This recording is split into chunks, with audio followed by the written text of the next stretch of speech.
Bonjour à toutes et à tous. Au nom de Vivre en Ville, le Conseil régional de l'environnement de Laval, Lavalzienne et le Collège Montmorency, nous sommes très heureux que vous vous joigniez à nous en si grand nombre pour cette conférence sur la place prédominante qu'occupe la voiture dans notre municipalité. Nous nous réjouissons également de constater que les enjeux de la voiture en banlieue occupent une place importante dans les considérations des citoyennes et des citoyens lavallois. Cette conférence intitulée « Laval, un avenir sans voiture » se veut une discussion entre les milieux politiques, professionnels, universitaires et citoyens sur les thématiques et enjeux des systèmes de transport et de mobilité dans les villes et dans les villes périphériques. À Laval, il y a plus de 65% des émissions de gaz à effet de serre qui sont associées au secteur des transports, ce qui le place en tête de liste parmi les secteurs émetteurs de gaz à effet de serre. C'est dans l'optique d'une diminution de gaz à effet de serre que s'inscrit la campagne Réduire notre empreinte, organisée par Vivre en Ville et portée par le CRE de Laval et Lavalzienne. Cette dernière est une campagne d'information et de mobilisation grand public axée sur les choix citoyens en matière de réduction de l'empreinte énergétique. Laval fait partie des 10 villes retenues pour le déploiement de la campagne. Ainsi, le CRE de Laval et Lavalzienne proposent en avril 2023 une programmation d'activités variées afin d'informer la population lavalloise sur les différents moyens de réduire son empreinte. Donc, le 6 avril, on a organisé un webinaire sur le verdissement à l'échelle citoyenne qui est disponible en rediffusion sur notre plateforme YouTube. Évidemment, la conférence d'aujourd'hui sur les enjeux de l'automobile en banlieue qui sera également disponible en rediffusion sur notre plateforme YouTube. Le 22 avril, on organise un spectacle d'humour sur les thèmes de l'environnement qui aura lieu ici même dans la salle multi du Collège Montmorency. Et le 29 avril, on organise une séance d'essai de véhicules électriques et de vélos à assistance électrique. Et ce sera encore une fois ici au Collège Montmorency. En parallèle, on a également réalisé un dépliant sur les circuits actifs dans le quartier Sainte-Rose qui expose un projet qui est actuellement en co-développement entre le CRE de Laval et la ville de Laval. Donc, pour toute information supplémentaire sur les événements de la campagne, je vous invite à consulter les pages du CRE de Laval sur les réseaux sociaux. Donc, sans plus tarder, accueillons les panélistes qui sont déjà assis. Merci beaucoup. Donc, Monsieur Stéphane Boyer, maire de Laval. Florence Poliac, professeure au département d'études urbaines et touristiques de l'UQAM et titulaire de la chaire internationale sur les usages et pratiques de la ville intelligente de l'ESG UQAM. Pierre Lavigueur, directeur principal en développement et innovation à la Société de transport de Laval. Élisabeth Tremblay, directrice chez MOBA, qui est le centre de gestion des déplacements de l'Ouest de Montréal, de Laval et les Laurentides. Et Marc-Antoine Gauthier, partenaire d'affaires en analyse stratégique de l'aéroport de Montréal et président du conseil d'administration de l'Association pour le transport collectif de Laval. Et finalement, notre animateur, Michael Brard, consultant en changement climatique et mobilité durable, animateur de la fresque du climat et cofondateur de la coop Centre Climat. Merci à toutes et à tous et au nom de tous les organisateurs et organisatrices, nous vous souhaitons une excellente conférence.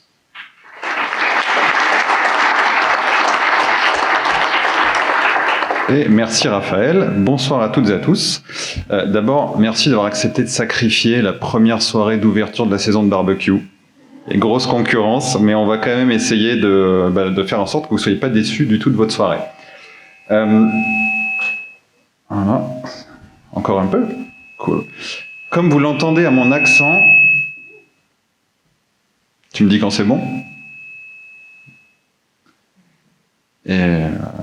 Comme vous l'entendez à mon accent, moi je viens de l'autre côté de la rivière, d'un endroit qui s'appelle le Plateau. Donc la mobilité de Laval, je l'ai un peu pratiquée, mais je peux me pousser s'il faut. Ah, c'est bon. Cool. Donc la mobilité de Laval, je la connais pas très bien, et donc c'est un peu mon but aujourd'hui, c'est de poser des questions et d'en apprendre, j'espère, autant que vous. Et donc pour commencer, j'avais une première question un peu à poser à nos panélistes. C'était en 1 minute de nous dire un peu à quoi ils servent dans la mobilité. C'est quoi leur rôle et concrètement, comment est-ce qu'ils influencent tout ça. Et je vais commencer par monsieur le maire Stéphane Boyer. Bonjour, ça fonctionne? Oui, parfait. Mon rôle, écoutez, c'est à la fois simple et complexe, si on simplifie. Le rôle des élus, c'est beaucoup de déterminer les priorités, notamment au moment de faire les budgets de la municipalité. Donc, c'est certain qu'on est confronté à plein d'enjeux de société. L'environnement, le transport, le développement économique, la jeunesse, l'aménagement urbain, le développement social, les sports, les loisirs, etc. Donc, c'est de faire des très durs choix entre où mettre notre argent collectivement. Et c'est aussi d'adopter des réglementations qui encadrent souvent la manière dont la ville va se développer. Et c'est surtout par ces deux leviers-là, l'argent et les politiques publiques, qu'au final, on va tenter de créer une ville qui est belle, qui nous ressemble, où on veut vivre. Donc, si je garde ça simple, c'est pas mal ces deux leviers-là. Mais c'est super clair. Florence. Bonsoir, merci beaucoup pour l'invitation. Alors moi, je crois que je fais 4 choses à l'université. Je contribue à former des professionnels qui vont œuvrer dans le domaine de l'urbanisme et de la mobilité durable, et des professionnels qui sont donc très à l'affût des stratégies, des enjeux de mobilité durable.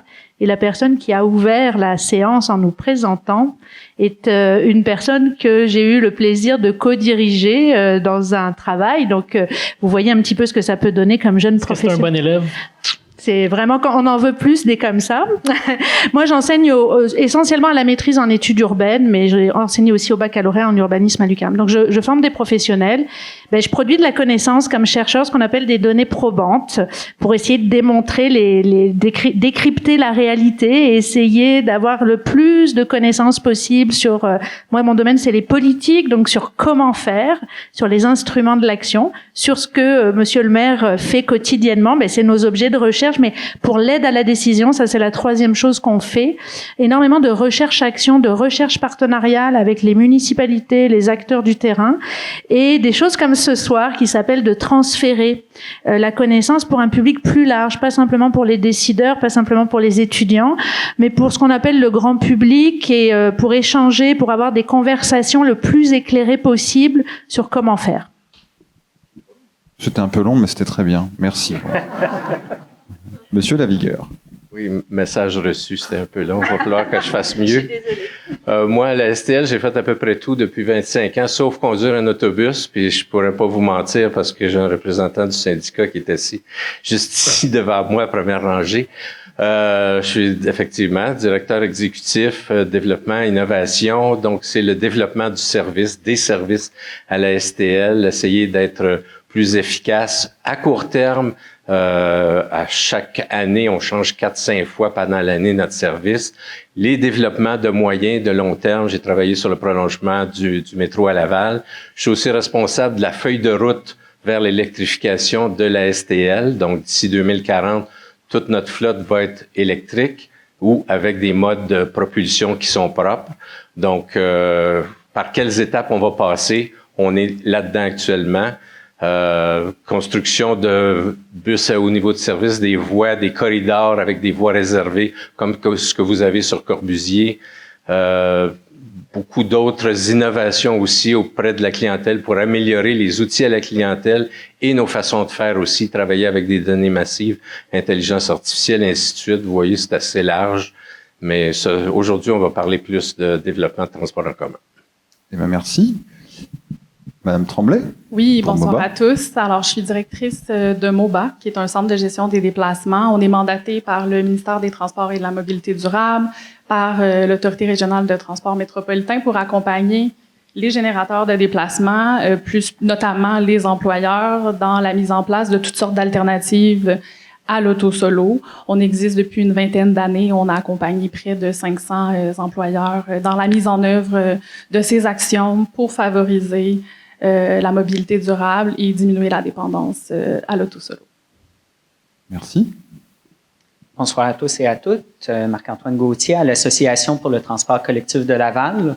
On a une mission qui consiste à faire la promotion des services de transport collectif et de la mobilité durable sur le territoire de Laval et de militer pour une amélioration de ces services-là. Cette mission-là se décline en 4 axes. Celui de s'informer, donc d'être au courant de ce qui se passe dans le monde du transport collectif et de la mobilité durable. Ensuite de ça, on a de se questionner sur les besoins des gens via des enquêtes, des sondages. On a aussi un volet de consulter les gens afin de pouvoir connaître quels sont leurs besoins, tout mode confondu, que ce soit des automobilistes, comment contribuer à générer un transfert modal vers des options de meilleure qualité. Voilà. Ben merci, c'est très clair. Maintenant, on sait ce que vous faites, on sait à quoi vous servez dans la mobilité. On est là pour 90 minutes en gros, pas beaucoup plus, donc vous serez libre avant 9h, c'est sûr. Et là, dans un premier temps, on voulait faire le point un peu sur la situation. Donc, comme je vous l'ai dit, je connais pas bien Laval. Et il se passe quoi à Laval en matière de mobilité? Comment est-ce que les citoyens se déplacent? Comment les gens qui travaillent se déplacent? Comment les gens qui vivent et travaillent se déplacent? Donc, je voulais vraiment commencer par cette question un peu basique. Là, ça ressemble à quoi la mobilité à Laval? Et Monsieur Boyer, vous êtes certainement bien placé pour répondre à ça. Oui, en fait, c'est pas un grand secret que Laval est une ville beaucoup développée autour de la voiture. Donc, la très vaste majorité des déplacements se font en voiture. On a, par contre, un réseau de transport en commun qui est, j'ai envie de dire, bien développé. Tout est relatif. Là, si on se compare à Montréal, ça va être un peu moins, mais on a surtout une société de transport en commun qui est très innovante, qui se démarque beaucoup par rapport à ce qui se fait ailleurs au Québec. Et donc, la proportion là, de gens qui vont prendre le vélo ou la marche pour se déplacer, c'est moins de 10%. Par contre, je crois qu'il y a des beaux gains à faire. 33% des déplacements sur le territoire, c'est pour des distances de moins de 5 km. Donc, le tiers des déplacements, c'est pour des distances relativement courtes. Je reviens d'une mission en Europe où est-ce que, au Danemark, on voyait que 75% des déplacements de moins de 5 km se font à vélo. Donc, bref, il y a place à amélioration, il y a place à faire les choses différemment. Okay. Donc, on part de loin, mais on a du potentiel. Ouais. Monsieur Lavigueur, la STL? Oui, effectivement, je confirme que les déplacements, c'est vraiment moins de 10%. Par contre, avec le réseau de pistes cyclables et des déplacements en mode actif, avec le développement du réseau de pistes cyclables, ce qu'on voit dans les enquêtes origine-destination, c'est que c'est quelque chose qui est en progression actuellement. Pour ce qui est du transport en commun, on est à peu près à 15% des déplacements qui se font pour tout marché confondu, ce qui fait que sur les modes durables de mobilité active et de transport collectif, c'est à peu près 20%, un déplacement sur 5. Par contre, ça va varier beaucoup selon les secteurs. L'achalandage du transport en commun, c'est plus fort quand on est plus près des centres, quand on est plus dense. Actuellement, la ville de Laval se développe aussi dans cette direction-là. Plus de densité, ce qui est très bon pour le transport collectif. Mais par exemple, à Laval-Pont-Viaud, on peut peut-être être à 25% de part modale de mode actif. Et quand on est beaucoup plus loin, à Fabreville, on est plus au niveau de 15% à peu près. Et Monsieur Gauthier, vous, le point de vue du citoyen, là, si on lui demande, ça marche comment la mobilité à Laval? D'un point de vue citoyen, c'est sûr qu'il y a trois grands déterminants qui vont faire que les gens vont décider d'un mode versus un autre. Dans les trois grands déterminants, on peut parler du temps de parcours, on peut parler aussi de l'accessibilité d'un mode de transport, puis on parle aussi de fréquence.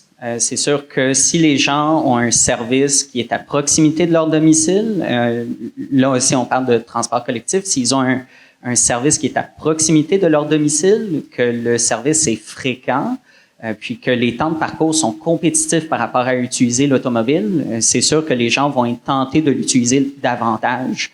On peut le voir en particulier pour les avant la pandémie, pour les déplacements qui étaient à destination du centre-ville de Montréal, 70% des déplacements étaient faits en transport collectif. Pourquoi? Parce que c'est difficile de se rendre en voiture au centre-ville. On a des places de stationnement qui sont assez limitées.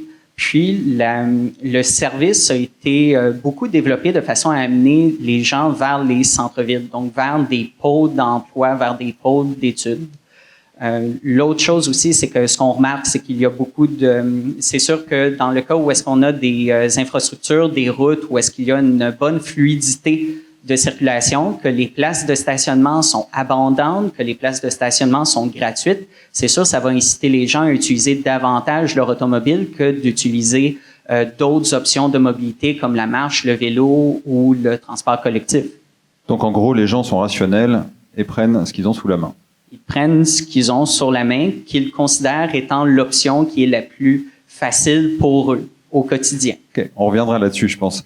Florence, quand j'entends donc 20 à 25% de part modale qui est donc en transport collectif ou en mobilité active, est-ce que c'est un problème? Donc, ça veut dire qu'il reste 80% de voitures. Ouais, donc 80% des déplacements sur 24. Puis en plus, je suis allée voir l'enquête OD 2018, c'est ça que les chercheurs font. Origine-destination. Oui, les enquêtes transport que vous citiez, je suis allée regarder. Bon, 80% des déplacements se font quotidiennement en voiture.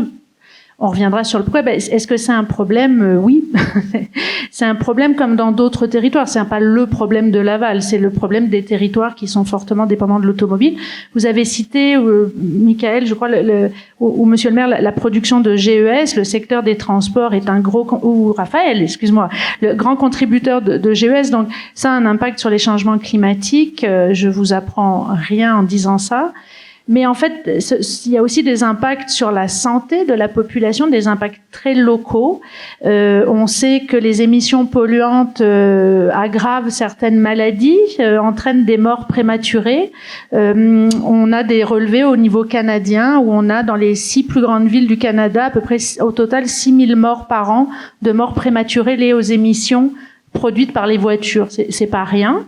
Si on regarde l'insécurité routière, les blessés, les décès, c'est aussi un facteur, c'est aussi le résultat de la dépendance à l'automobile. Et puis, évidemment, il y a des problèmes économiques. Ça coûte très cher aux individus de se déplacer en voiture, donc il y a des problèmes d'équité entre les ménages qui peuvent se payer la mobilité et ceux qui en sont captifs. Et puis le dernier point, c'est que ça consomme un espace foncier, mais surtout un espace public assez phénoménal dans nos villes, entre les rues, les stationnements sur rue, les grands stationnements, les infrastructures. Et d'ailleurs, c'est pas que les rues, c'est aussi les abords. Quand vous avez une autoroute, vous en avez plusieurs sur votre territoire qui sont implantés. C'est pas simplement l'autoroute qui est de l'asphalte qui est dédié à la voiture, c'est les abords. Donc, on va l'appeler comme ça, un gaspillage de l'espace public. Et je rappelle que l'espace public, c'est censé être pour des usages collectifs. Et là, on a une espèce de monopole de la voiture sur ces espaces-là, alors qu'on pourrait redistribuer vraisemblablement l'espace public différemment. Donc, on a plusieurs problèmes. Les économistes appellent ça des externalités négatives, c'est-à-dire que ça coûte à la société, du point de vue écologique, du point de vue de la santé, du point de vue de l'espace public, du point de vue du revenu des ménages, du point de vue du développement social. Donc, c'est un gros problème. Et je rajouterais peut-être, juste parce que des fois, on peut peut-être se dire, so what, si ça prend de l'espace. Moi, je rappelle souvent que l'espace, c'est la seule chose qu'on ne produit pas en usine. Donc, Laval, on est 250 km² environ. On va peut-être accueillir 100 000 personnes de plus dans les prochaines décennies, mais on va toujours être 250 km². Donc, c'est notre ressource première, donc on doit apprendre à l'utiliser de la manière la plus intelligente possible, notre espace. Puis ça, je pense que c'est quand même quelque chose qui est peut-être souvent trop peu regardé, mais qui est tellement crucial. Oui, carrément. Merci. Et Elisabeth, les entreprises, elles voient ça comme un problème, que 80% des déplacements soient faits en voiture? Mais oui, certainement, parce qu'il y a définitivement un impact sur l'attractivité des lieux d'emploi, sur la rétention du personnel, sur la santé aussi. Il y a beaucoup d'éléments qui viennent d'être mentionnés sur la productivité, le bien-être des employés. Donc, assurément, un lien à faire. Puis, dans une ville comme Laval, faire un déplacement domicile-travail autrement qu'en auto-solo peut s'avérer un défi pour certains quotidiennement, parce qu'il y a un arrimage qui est manquant entre autres les horaires d'autobus, les quarts de travail. Donc, toute la personnalité. On n'a pas le transport collectif qui est adéquat pour desservir ces zones industrielles. Donc, on a bien un problème. Et, on s'en doutait un peu, pas de suspense. Mais la vraie question, c'est ça vient d'où ce problème? Et j'ai envie de dire, c'est qui les coupables? Sans vouloir pointer du doigt, ou d'où viennent les causes. Alors d'abord, est-ce que c'est vraiment spécifique à Laval? Et ensuite, comment est-ce qu'on peut expliquer cette situation? Il n'y a pas assez d'infrastructures, il n'y a pas assez de bus, ils ne sont pas réguliers, il n'y a pas assez d'arrêts, j'en sais rien, moi. La question, c'est d'où ça vient, finalement. Moi, j'ai envie de dire, très rapidement, c'est sûr que beaucoup de villes qui se sont développées dans les années 50, 60, 70 en Amérique du Nord se sont développées autour de la voiture parce que c'est ça qui était à la mode. Mais c'est pas juste une mode. Une voiture, c'est la liberté de se déplacer comme on veut, quand on veut. Et je pense que si on est si attaché à nos voitures, c'est cette liberté-là qu'on souhaite avoir. Donc, toutes les villes qui sont développées en Amérique du Nord au moment où la voiture prenait son expansion dans les foyers, dans les foyers, dans les ménages, se sont développés sur ce modèle-là. C'est pas pour rien que quand on regarde une ville qui a été construite il y a 100 ans ou il y a 150 ans, à l'époque où il n'y avait pas de voiture, tout était plus dense, tout était plus proche, tout était plus petit parce que les gens marchaient. Donc, forcément, on ne pouvait pas se permettre de marcher autant de kilomètres, autant de distance pour aller à l'épicerie. Si je peux me permettre de rebondir sur ce qu'a dit M. Boyer, il y a un autre élément aussi où est-ce qu'on vend beaucoup la liberté d'utiliser un automobile. Si on regarde l'industrie automobile investit à chaque année des dizaines, voire des centaines de millions de dollars en publicité pour vendre cet aspect de liberté-là. Regardez, conduisez cette magnifique Mazda CX-5 et vous aurez la chance de vous promener là où vous voudrez. Pourtant, au niveau de transport collectif, au niveau de la mobilité durable, on ne fait pas nécessairement ce type de dépenses-là en marketing pour essayer de montrer, regardez ce que vous pouvez faire en prenant les transports collectifs à tous les jours. Je connais beaucoup de gens qui, par exemple, prennent le train pour se rendre à leur lieu de travail. Puis, par exemple, en prenant le train, ils ont la chance de pouvoir regarder leur courriel, répondre à leur premier message Teams de la journée, commencer à envisager la possibilité que 8 heures arrivent, donc la journée commence. C'est un temps qui est pour eux pour pouvoir faire autre chose. Lorsque vous êtes dans votre véhicule, vous pouvez pas répondre à vos courriels, vous pouvez pas répondre à vos textos, vous ne marchez pas autant que quand vous prenez le transport collectif. Puis d'ailleurs, de ce côté-là, en prenant les transports collectifs, c'est le tiers de l'activité physique quotidienne recommandée qu'un individu a la chance de faire, qu'il n'a pas la chance de faire lorsqu'il utilise exclusivement son automobile pour se déplacer. Mais donc là, ce que vous me dites, c'est que on a essentiellement une des premières causes qui est la densité des villes, leur construction, années 50-70, donc construite autour de la voiture, qui était le symbole de la liberté. Maintenant, j'ai quand même envie d'être taquin un peu. Ça manque pas d'infrastructures, ça manque pas de lignes de bus. Chez la vigueur. Ça manque peut-être d'argent un peu. Mais oui, effectivement. Si on en avait plus, si on avait mieux, c'est sûr que le transport collectif, bon, ça a un défaut, c'est que c'est collectif, au sens où quand j'ai un autobus qui se promène avec 30 personnes à bord, c'est 30 besoins différents. Donc, on est toujours à la recherche du meilleur compromis de ce qui peut être fait. Parfois, ça demande des correspondances. Parfois, le réseau correspond plus à votre besoin personnel. À d'autres moments, vous avez des déplacements qui se font très difficilement. On essaie beaucoup d'améliorer les déplacements internes à Laval, mais il n'y a pas toujours beaucoup de monde qui sont prêts à faire des déplacements internes. Donc, c'est difficile de se coller sur les différents besoins des différentes personnes. Mais il y a des choses à faire. Il y a je cite toujours le cas d'Arlington aux États-Unis, où en 1970 à peu près, donc la plupart d'entre vous étiez probablement pas nés, là, il y avait des politiciens qui ont pris des décisions dans le sens de densifier, d'amener à des endroits où il n'y avait pas beaucoup de densité, des infrastructures plus lourdes, des systèmes de bus à haut niveau de service, des voies réservées, même un métro à cet endroit-là. 50 ans plus tard, on se promène à Arlington, ça a l'air du centre-ville de Montréal. C'est vraiment impressionnant. Beaucoup de gens qui habitent dans ces tours à plusieurs étages ne possèdent pas de voiture, n'en ont pas besoin. Les quartiers ont été repensés. Évidemment, l'urbanisme durable, ça existe. On doit résolument s'en aller dans cette direction-là. Mais évidemment, ça produit pas souvent des résultats à très court terme. Ça prend du temps. Du jour au lendemain, on fera pas de Laval, qui est une ville bâtie autour de l'automobile, une ville qui est dense, mais il faut s'y atteler, il faut commencer tout de suite.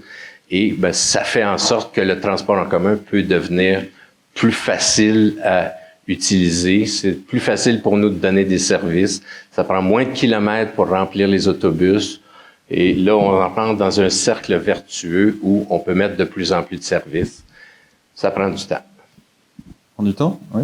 Pour les aménagements, j'ai le goût d'ajouter aussi que les employeurs ont une certaine responsabilité sur le lieu d'emploi, sur le site même, d'être accueillants pour les navetteurs actifs, par exemple. Donc, il manque beaucoup d'installations, d'infrastructures, d'abris vélos, des douches sur place pour encourager, pour faire vraiment en sorte que ce soit que ça devienne une culture organisationnelle, que ça soit encouragé, valorisé, visible, même pour les visiteurs, par exemple.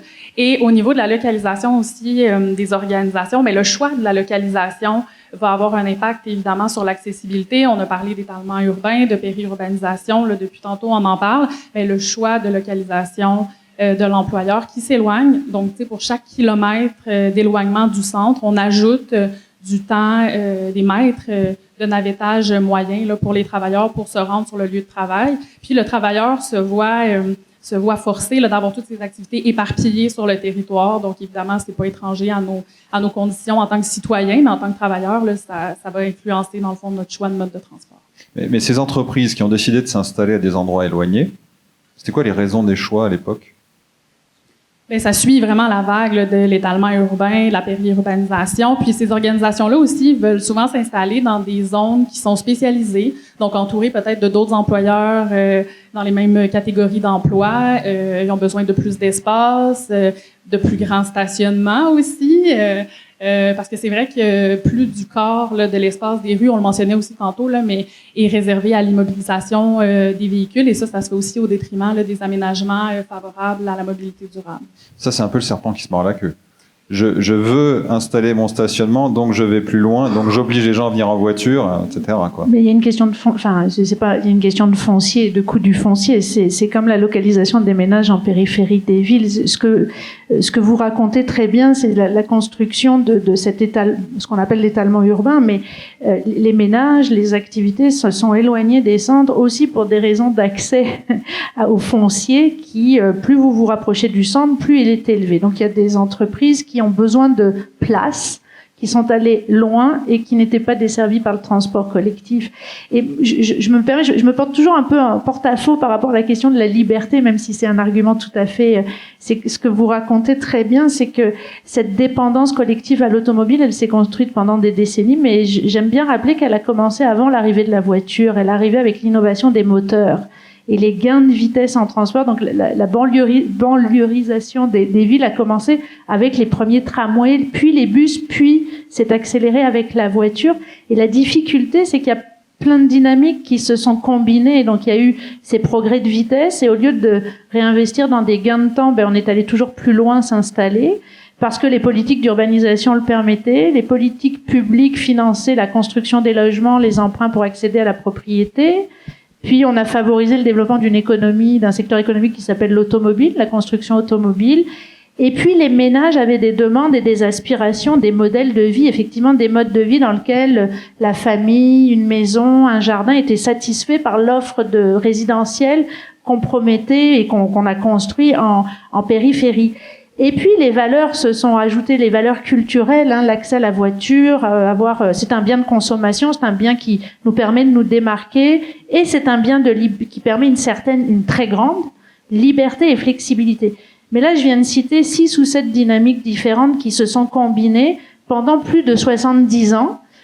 Et donc, la réversibilité de ça, c'est très difficile. Il faut des transports en commun, il faut de la densité, il faut des nouveaux messages, il faut des nouvelles valeurs. Donc, c'est très difficile d'agir sur un levier. Donc, on peut agir avec les entreprises. Il faut un foncier plus accessible, il faut des nouvelles façons d'habiter, des nouvelles formes urbaines.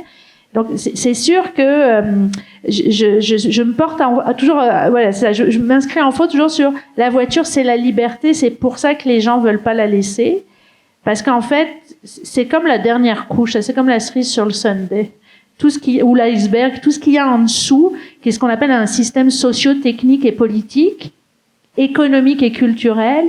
C'est tout ce système-là qu'il faut amener à changer à partir de maintenant, et certainement dans un temps qui dépassera peut-être quelques mandats du maire Boyer, mais qui pourrait s'amorcer, effectivement, parce que il faut des visions, puis il faut agir, tout en ayant conscience que c'est une action à long terme, comme les villes européennes le démontrent. Les villes que vous citez, vous êtes allé à Copenhague, c'est des décennies d'investissement public, de vision, de collaboration. Donc, c'est maintenant pour un certain nombre de décennies. Je crois que Pierre voulait réagir. Oui. Oui, il y a beaucoup de « il faut » dans ce que vous avez dit, là. Il faut beaucoup de choses pour y arriver. Je pense que le mouvement est amorcé avec l'administration de Mers, puis maintenant le maire Boyer. On voit la densification, on voit qu'on cherche à développer le territoire en tenant compte du transport collectif, en pensant comment on va pouvoir desservir les nouveaux secteurs. C'est des choses qui sont résolument bien parties dans la bonne direction. Il faut, je l'ai dit tantôt, il faut un petit peu d'argent aussi. Et puis là, je dis pas ça par rapport à M. Boyer parce que la ville de Laval a accepté de nous aider puis de donner des contributions supplémentaires par rapport à ce qui était demandé par la RTM pour que on puisse réussir à boucler le budget de cette année. Donc, c'est très apprécié, mais il faut penser que il faut tout ça, mais dans le contexte où on vient de vivre une pandémie, où malheureusement l'achalandage n'est pas complètement de retour. On a une bonne performance dans la région de Montréal, ici à Laval, à la STL. On était à 81% au mois de février. On a eu des journées à 85, 86. Ça va bien, ça va dans la bonne direction. Mais il manque du monde, donc il manque des revenus. Donc le contexte actuel est pas facile. Et c'est d'autant plus difficile à vivre qu'on est tous conscients de l'urgence climatique qui, elle, n'a pas été ralentie nécessairement par la pandémie. Oui, j'aimerais rebondir moi aussi sur le il faut. Il faut faire appel, dans le fond, responsabiliser les employeurs. Puis sur une note un petit peu plus positive, j'aimerais dire que depuis, je dirais environ les 5 dernières années, on voit du côté des employeurs une grande motivation à s'investir, à mettre en place des mesures porteuses au niveau de la mobilité. Donc ça, c'est très encourageant. Puis pourquoi pas les faire travailler davantage en équipe, en communication avec les opérateurs de transport, avec les décideurs, avec les villes, pour que les employeurs puissent fournir de l'information, du data qui pourrait nourrir éventuellement de la planification. Mais même, on pourrait parler de partenariat actif des employeurs qui pourraient vraiment prêcher par l'exemple, puis en plus de fournir de l'information, déployer des budgets, trouver des financements, donc les responsabiliser par rapport à ça, mais c'est très encourageant. Là, j'ai une question juste pour moi, la curiosité. Pierre, vous dites qu'on est remonté à 86% de certains jours, donc 86% du trafic qu'on avait avant la pandémie. C'est ça, okay. De 2019, oui. Mais il y a quand même beaucoup de télétravail qui s'est mis en œuvre, non? Oui. Donc j'ai l'impression que moi, ce 86%, il est quand même très bon, là, sachant que les gens ont appris à rester chez eux 1 ou 2 journées par semaine, peut-être? Oui, effectivement. Mais ce qu'on observe en général, puis ça, c'est pas à Laval, c'est pas au Québec, c'est pas au Canada, c'est dans le monde entier, c'est que après la pandémie, dans cette ère post-pandémique, le retour vers l'auto, les gens ont commencé à retourner plus vers l'auto, plus vite vers l'auto que vers le transport collectif. Oui, il y a du télétravail. Une chose qui nous aide dans notre retour de l'achalandage, c'est que on est loin du centre-ville de Montréal, puis les autres sociétés de transport ont beaucoup de modes qui amènent les gens au centre-ville, et le centre-ville de Montréal se relève moins vite que, par exemple, les parcs industriels à Laval. On a des parcs industriels, l'économie va bien, taux de chômage est très bas. On a, dans certains quartiers, plus que 100% de ce qu'on avait en pré-pandémique en 2019 parce que c'est beaucoup du manufacturier. Le télétravail, c'est plus d'institutionnel, des bureaux.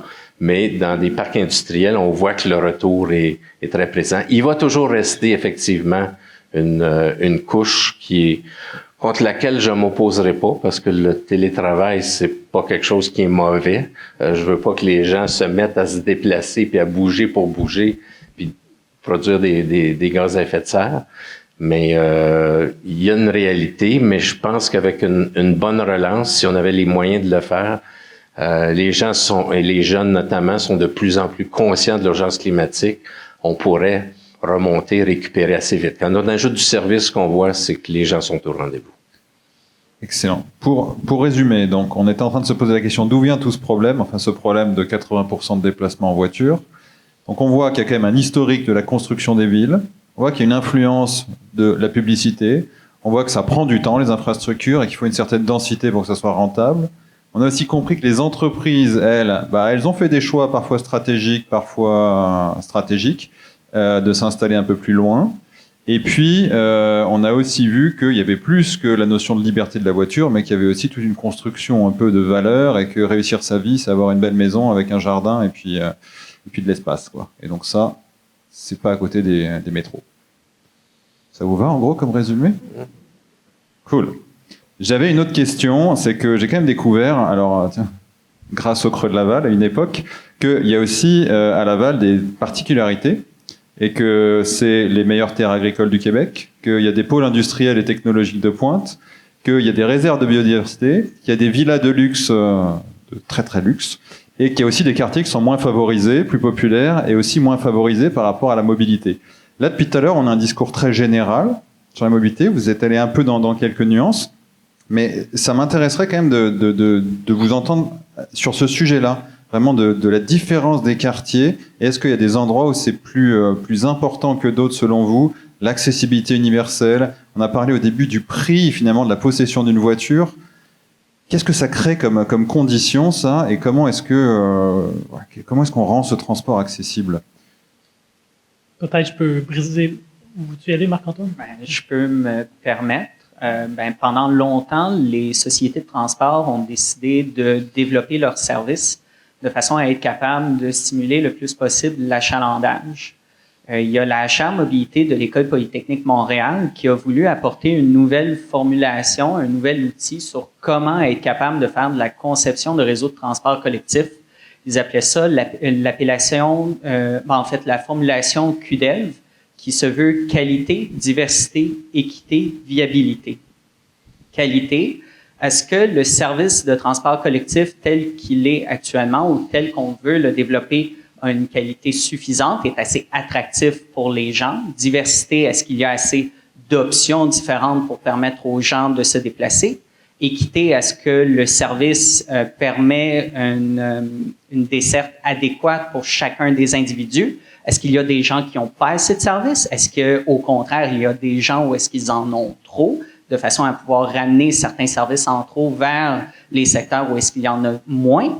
Puis, la viabilité, est-ce que le service tel qu'il est exploité actuellement est capable de se perpétuer dans le temps?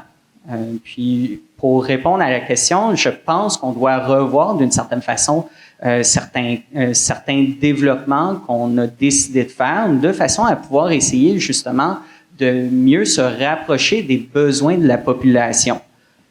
Au lieu de soit développer des projets à caractère plus politique, essayer de pouvoir joindre l'utile à l'agréable de façon à pouvoir avoir des projets qui répondent davantage aux besoins. Mais pour faire ça, il nous faut de la donnée, il nous faut se donner le moyen de nos ambitions. De là pourquoi il est oui, c'est beaucoup de consultations qu'il faut être faites. Il faut avoir une bonne compréhension des secteurs de façon à pouvoir être capable de répondre au maximum de ces besoins-là. Puis un exemple simple, ce serait dans le quartier justement de Laval-des-Rapides, Pont-Vieux, où est-ce qu'on a les 3 stations de métro à Laval. On a aussi l'axe Le Corbusier, où est-ce qu'on a plusieurs lignes d'autobus qui convergent vers un endroit, où est-ce qu'on a beaucoup de population, beaucoup de gens à desservir. De là, l'intérêt de pouvoir mettre beaucoup de services, une fréquence intéressante pour permettre à ces gens-là de pouvoir se déplacer avec efficacité. Mais il y a certains quartiers un peu plus éloignés. Je pense par exemple à Vimont-Auteuil, où est-ce qu'ils ont des axes structurants, par exemple le boulevard des Laurentides. Mais Vimont-Auteuil est un quartier un peu plus aisé financièrement, où est-ce que la possession automobile est plus élevée. Est-ce que nécessairement ils ont besoin d'avoir des bus aux 10 minutes? Dans un monde idéal, oui, mais dans une perspective d'équité, la réponse pourrait être différente. De là pourquoi de revoir un peu de la façon dont on développe les projets de transport collectif. Monsieur le maire. Oui, j'allais répondre sur au niveau des spécificités du territoire de Laval. Laval, c'est environ 1 tiers agricole, 1 tiers bungalow, 1 tiers formule plus dense. Donc, l'image qu'on a des fois de la banlieue typique, que c'est juste des maisons familiales, c'est pas la réalité à Laval. Donc, on est très diversifié sur le territoire. Je crois qu'une des difficultés, c'est de bien desservir les quartiers qui sont moins denses. Donc, on l'a mentionné dans Chamédé, Laval-des-Rapides, Pont-Viaud, dans les quartiers un peu plus denses, il y a une offre qui est meilleure. Il y a aussi plus de gens, une plus grande proportion de gens qui prennent le transport en commun. Mais comment on fait à Vimont, à Auteuil, à Fabreville, là où il y a moins de densité? C'est plus difficile de viabiliser, puis je ne veux même pas dire rentabiliser un réseau de transport en commun parce que c'est subventionné. Là. Vos billets ne payent que le tiers du coût réel. Le 2/3, c'est financé par Québec et les municipalités. Donc, c'est difficile de viabiliser le transport commun dans un secteur qui est moins dense, surtout dans des quartiers qu'on a développés pour la voiture où c'est des petites rues qui zigzaguent, qui finissent en cul-de-sac. Donc, de ce que j'étais pas là à l'époque, mais de ce qu'on m'a expliqué, c'est que l'idée à l'origine de ces quartiers-là, souvent, c'était d'éviter la circulation de transit, que ça soit paisible pour les familles qui choisissaient de s'installer en banlieue. Mais ça fait que c'est des secteurs très difficiles à desservir en transport commun. Cela étant dit, on réussit quand même à faire des petits miracles à Laval. Il n'y a pas grand place au Québec où on a des lignes d'autobus qui passent devant des kiosques à la ferme puis qui relient le métro. Donc, n'empêche que je trouve qu'on réussit quand même à faire des belles choses malgré un développement territorial qui n'est pas optimal pour le transport en commun. Donc on a quand même clairement des différences en fait en fonction des lieux. Et puis, ok. Et l'enjeu, ça va être les lieux les moins denses. Les lieux qui sont déjà denses, on sait quasiment quoi faire, j'ai envie de dire. Et Elisabeth, sur les entreprises, est-ce qu'on a aussi des différences? On a des pôles d'emploi qui sont desservis d'une certaine manière et d'autres non? Ben oui, complètement. Les secteurs qui sont les plus enclavés sont les plus difficiles à desservir, mais je pense vraiment que le nerf de la guerre, c'est la connaissance, c'est l'information, tu sais, de vraiment pouvoir s'attarder à certains secteurs puis personnaliser la desserte, par exemple, en transport collectif. Pour personnaliser, il faut avoir les données. Donc, bien comprendre les employés arrivent de où, c'est quoi leurs besoins au niveau des corps de travail, là, je le soulignais un peu plus tôt. Est-ce qu'on y va avec vraiment la formule classique de desserte? Est-ce qu'il y a un autobus? Est-ce qu'il y a un taxi-bus? Est-ce qu'on y va par appel? Puis, ça me fait penser aussi que ce qui est essentiel, c'est d'informer les travailleurs sur les services disponibles, parce que j'ai l'impression aussi qu'il y a une méconnaissance là, des options qui s'offrent à certains travailleurs, donc moins d'achalandage, donc vraiment un cercle vicieux finalement, moins de services. Donc ça passe vraiment par les données, d'où l'importance d'être en étroite collaboration avec les employeurs, les asseoir autour de la table, vraiment observer les besoins spécifiques à des secteurs. Puis ça, on peut le travailler là, en interentreprise. Hein. Les organisations voisines sont très ouvertes et très intéressées à collaborer, à faire de l'écomaillage, à travailler sur les bonnes pratiques, mais aussi à rencontrer les différents partenaires en mobilité durable et fournir les données nécessaires pour améliorer la desserte de leur secteur. Oui, puis j'imagine qu'un autre enjeu auquel il faut que vous pensiez ou que vous avez en tête, parce que vous l'avez évoqué, les emplois du temps des gens, les programmes d'activité ont beaucoup évolué, beaucoup changé. Donc, desservir des territoires, des secteurs, c'est aussi desservir des populations qui ont plus les mêmes emplois du temps. Puis j'imagine que dans la population lavalloise, il y a aussi des effets de vieillissement, mais aussi des effets d'accueil de nouveaux migrants qui viennent s'installer. Donc, la mobilité, ça a ça de particulier qu'il y a un niveau qui est des fois un peu, comment dire, on partage tous une vision commune de la mobilité, on connaît le territoire, on connaît le réseau, mais en fait, les individus qui se déplacent ont pas toujours les mêmes ressources. Donc, il y a des personnes en situation de handicap, il y a les personnes en fonction de leur capacité économique à payer. Il y a des gens qui ont vraiment moins de ressources. Tu as parlé des disparités, Michael, socio-économiques à travers l'immobilier. Donc, c'est révélateur de disparités socio-économiques. Et ça, c'est des inéquités qui peuvent se créer au sein de la population qui sont d'un autre ordre que simplement l'infrastructure, simplement le développement de réseau ou l'aménagement du territoire. Et moi, je pense souvent aussi à la question de nos jeunes, de nos enfants, de nos jeunes qui vont grandir, à qui on va devoir orienter les choix de mobilité. Donc ça, c'est un autre type de public. Et au-delà des aménagements dont on vient de parler, il y a toutes ces dimensions-là autour avec des instruments, par exemple, comme la tarification des transports collectifs. Là, on peut attirer nos jeunes vers le transport. Bon, donc ça, c'est des choses aussi auxquelles il faut, bien entendu, être attentif et sur lesquels on a des instruments qui ressemblent un peu aux instruments qu'on met en place avec les travailleurs, les salariés, c'est-à-dire on peut travailler avec les écoles, les lieux de formation, on peut aller vers les organisations communautaires pour mieux comprendre comment satisfaire les besoins. Puis il y a un mot-clé qui a été dit, c'est la donnée, le diagnostic, c'est comprendre vraiment les besoins et on n'a jamais assez de données, on n'a jamais assez d'informations, mais de ce point de vue-là, je pense que c'est un enjeu, la diversité sociale, culturelle aussi des populations qui sont à Laval. Il y a un dynamisme, mais il y a aussi un vieillissement. Alors c'est des choses qu'il faut. Je me tourne vers la société de transport, mais en fait c'est valable pour le vélo, c'est valable pour la marche, c'est valable donc pour les aménagements d'espaces publics. Enfin. Toute la mobilité durable ne repose pas sur vos épaules. Elle repose aussi sur l'aménagement du territoire, sur la qualité des espaces publics, sur l'offre de vélos, sur l'offre de communautés, donc c'est ces éléments-là qui sont aussi importants à mon avis à prendre en considération. Merci. Ouais. Je voudrais juste dire, oui, d'accord, que effectivement, je souscris à tout ce qui a été dit là par tous les autres panélistes ici. Là, au niveau de la donnée, c'est hyper important de bien connaître. Je pense que la connaissance de tous les déplacements de notre clientèle, on l'a tous les jours avec les systèmes de perception des compteurs de passagers installés depuis 25 ans sur tous les autobus, et ainsi de suite. On sait exactement d'où les gens partent, où les gens vont au niveau de notre clientèle. L'autre élément important, c'est la personnalisation. Et effectivement, de parler aux entreprises individuellement, de parler à la Cité de la Santé, voir à quelles heures sont les quarts de travail pour amener les gens aux bonnes heures, pour les reprendre aussi aux bonnes heures. On parle souvent d'économie, évidemment. Avec la pandémie, je peux peut-être avoir un peu moins de monde qui vont sortir de la Cité de la Santé avec la pénurie de main-d'œuvre à minuit et 10. Si je coupe le voyage, j'ai moins de monde dans mon autobus, donc on peut dire la société de transport est moins efficace. Mais si je coupe ce voyage-là, je coupe les moyens pour une personne de revenir chez elle, donc d'utiliser le transport en commun à son quart de travail. Si elle peut pas revenir, elle ne pourra pas y aller.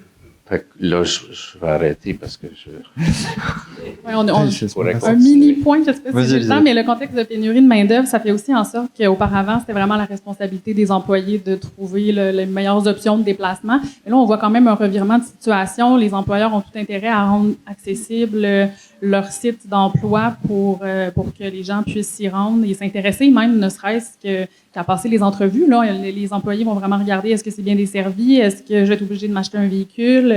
Donc, il y a comme un revirement de situation qui est quand même intéressant, je dois dire, d'un point de vue centre de gestion des déplacements. Là, ça nous permet d'aller un peu plus loin avec les employeurs. Mais tu le sens déjà? Tu as des entreprises qui viennent te voir en te disant « Bon, bah là, ça va plus, j'arrive plus à recruter, les jeunes, ils veulent pas venir. » Complètement. Okay. Puis ça a commencé aussi avant la pandémie, mais en fait, à titre de centre de gestion des déplacements, là, nous, nos interlocuteurs les plus fréquents, c'est vraiment les ressources humaines. Donc, on nous approche pour des enjeux d'attraction et de rétention de personnel. Puis, c'est aussi des enjeux de main-d'œuvre au niveau des générations.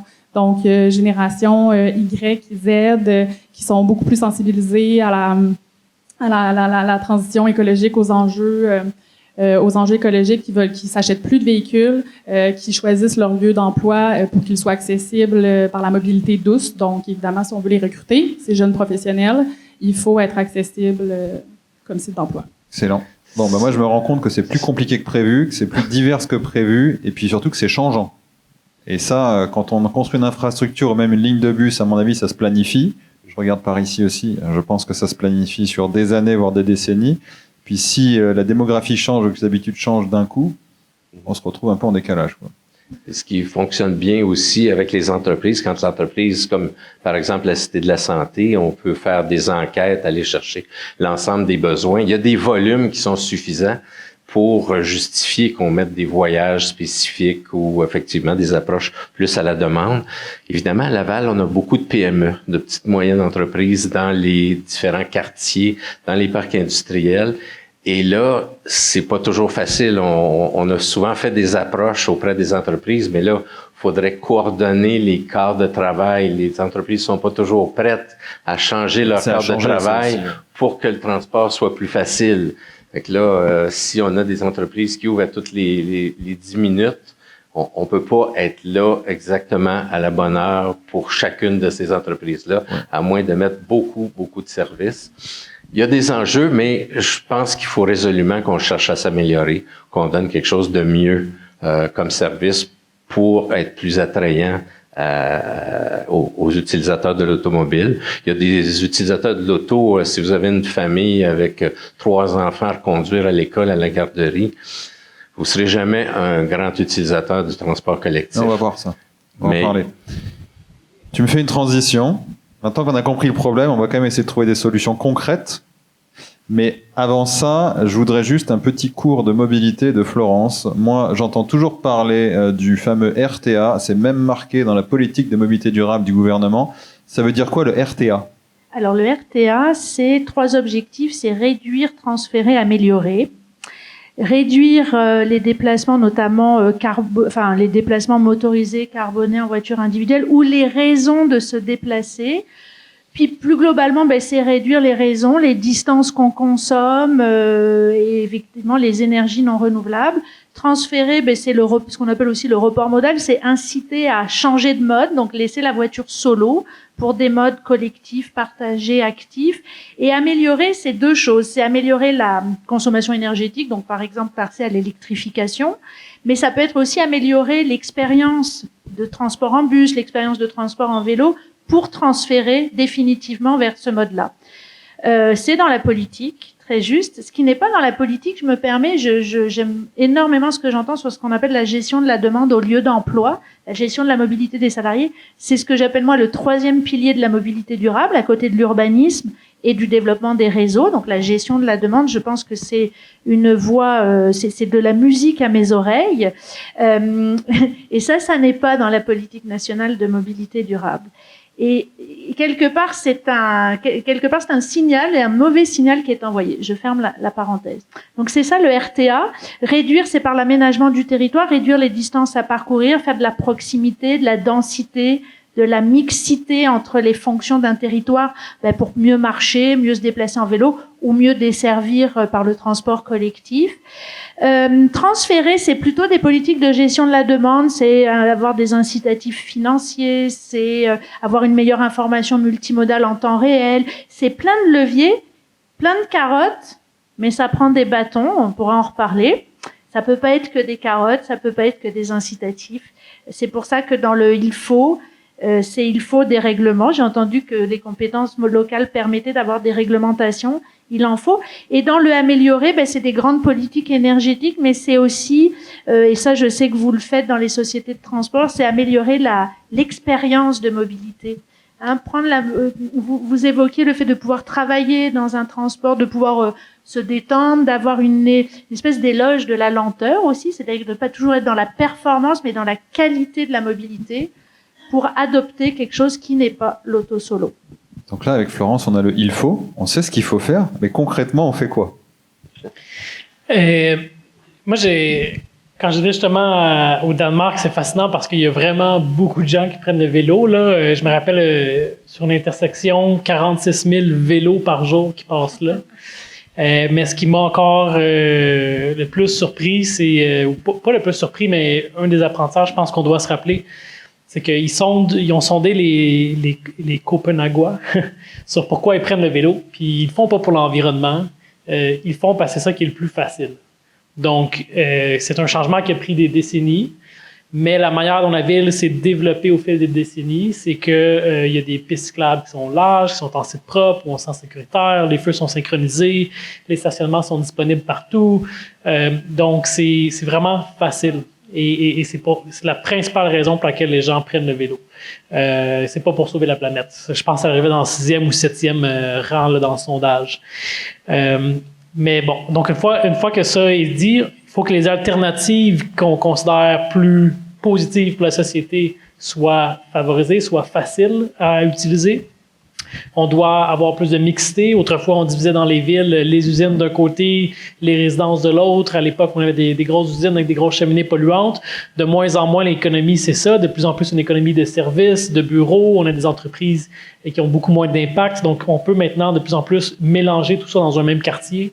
Et pour réduire la nécessité de se déplacer. Ça va être travailler sur les zonages pour arriver à dire... Sur les zonages. Donc, on vient, par exemple, à Laval adopter un tout nouveau règlement d'urbanisme qui est basé plus sur la forme des bâtiments. Donc, ce qu'on veut, c'est surtout des bâtiments qui s'intègrent bien, puis s'assurer qu'il n'y ait pas de répercussions négatives sur le voisinage. Donc, à partir du moment où, là, je simplifie, là, mais à partir du moment où tu fais pas de bruit, tu pollues pas, puis tu n'as pas des vannes qui viennent reculer chez toi à toute heure de la journée, ben tu peux cohabiter à côté d'un logement.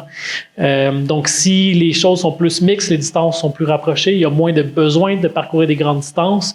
Puis je pense que même au-delà de l'aménagement des quartiers, quand on voit le Grand Montréal, on doit aussi éviter de tout vouloir développer autour du centre-ville de Montréal.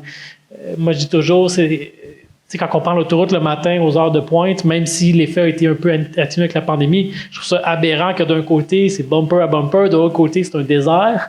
Mais tant qu'on essaie d'envoyer tout le monde à la même place au même moment, il va y avoir des problèmes de congestion.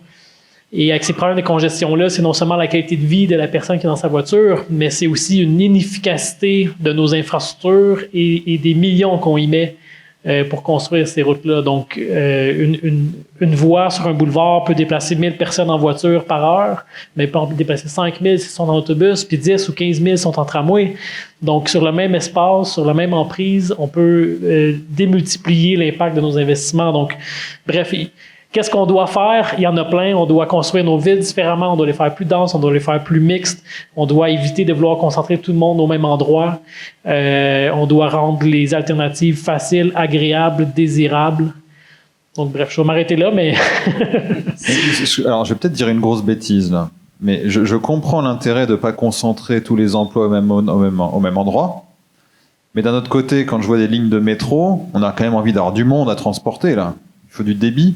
Est-ce que c'est pas contradictoire, Pierre, avec justement l'idée d'avoir des transports structurants, de vouloir faire de la mixité, tout ça? Je dis peut-être une grosse bêtise, là. Mais... Qui dit de pas tout concentrer au centre, ça veut dire de diminuer en général les longueurs moyennes de déplacement. Ça veut dire de mieux utiliser les infrastructures dans le sens de la charge vers le centre-ville, mais dans l'autre direction aussi, où on peut utiliser toutes les infrastructures. Des pôles, ils s'en développent de plus en plus. C'est en chemin, ça. Il y a Ville-Saint-Laurent. Laval devient de moins en moins une ville dortoir, de plus en plus une ville où on a de la mixité. Ce qu'on observe, justement, quand on regarde les fameuses enquêtes origine-destination, c'est que la proportion de Lavallois qui travaillent à Laval, c'est quelque chose qui est en augmentation constante. Et depuis quelques années, il y a maintenant plus de Lavallois qui se déplacent vers Laval que vers Montréal. Donc, il y a des tendances qui changent.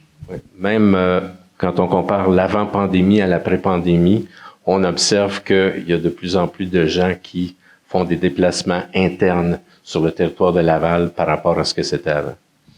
Donc, on a vu que première solution, c'est travailler sur la mixité, réaménagement, et finalement, moi j'allais dire que c'est hyper lent, mais j'ai l'impression que c'est déjà en cours et que ça se fait plus vite finalement qu'on le pensait, et rendre facile l'accès. Maintenant, sur les infrastructures, les lignes, ou même comment est-ce qu'on gère ce bus-là qui vient à minuit pour le centre hospitalier, et il y a 2 personnes dedans, comment est-ce qu'on fait ça? Qu'est-ce qu'on pourrait faire pour améliorer aussi tout ça? Je vous regarde, Pierre, mais ouais, ça peut être... Ça. Moi, je pense que ça passe beaucoup par la bonification de nos services, par bonifier, c'est l'augmentation quoi? Ajouter de la fréquence, ajouter des dessertes, ajouter des lignes. On a parlé de fréquence tantôt. C'était un des incitatifs importants. Maintenant, à notre axe, dans le passé, moi, il y a 25 ans, le boulevard des Laurentides, c'était là où il y avait le plus fort achalandage. Ça s'en allait tout au métro Henri Bourassa et les gens rentraient au centre-ville. La proportion d'utilisateurs de transport en commun qui allaient à Montréal était énorme, puis tout le monde passait par le boulevard de Laurentides. Aujourd'hui, nos 2 plus fortes lignes, c'est Concorde et Notre-Dame. C'est des axes est-ouest à Laval. Beaucoup de déplacements qui s'en vont, oui, vers les métros, Concorde, Montmorency, mais beaucoup de déplacements de montée, de descente tout le long de ces lignes-là.